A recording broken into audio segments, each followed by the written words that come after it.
Cette semaine, dans le Macronomètre, nous allons évaluer le nouveau système de réversion dans le régime universel de retraite avec une note de 8 sur 10.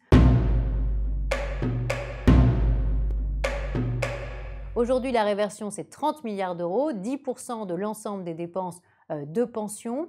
Plus de 4 millions de personnes touchent de la réversion de leur conjoint défunt. Plus de 80% sont des femmes.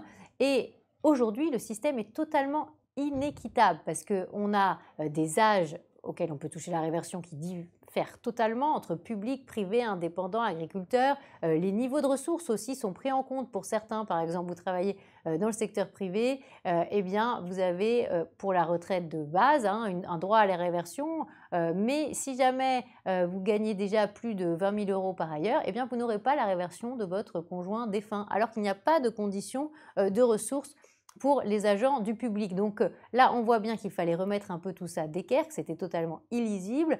C'est ce que fait le gouvernement. Il simplifie le système. Tout le monde sera à la même enseigne.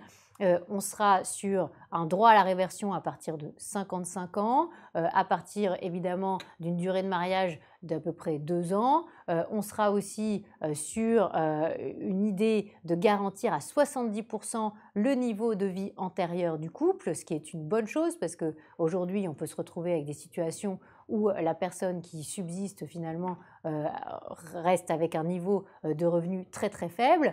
Donc les 70%, c'est une bonne chose. La question est, est-ce qu'on va les calculer de manière minimaliste ou est-ce qu'on va essayer de chercher à compter, par exemple, sur le patrimoine ou des choses comme ça, des revenus fictifs? Bon, là, il y a vraiment un sujet sur ce mode de calcul des 70%, mais si ça reste à peu près dans la norme de ce qui est fait aujourd'hui, ça devrait être assez cohérent et plutôt bénéfique pour la plupart des veufs ou veuves français. Voilà. Donc, plutôt une réforme positive avec une note de 8 sur 10.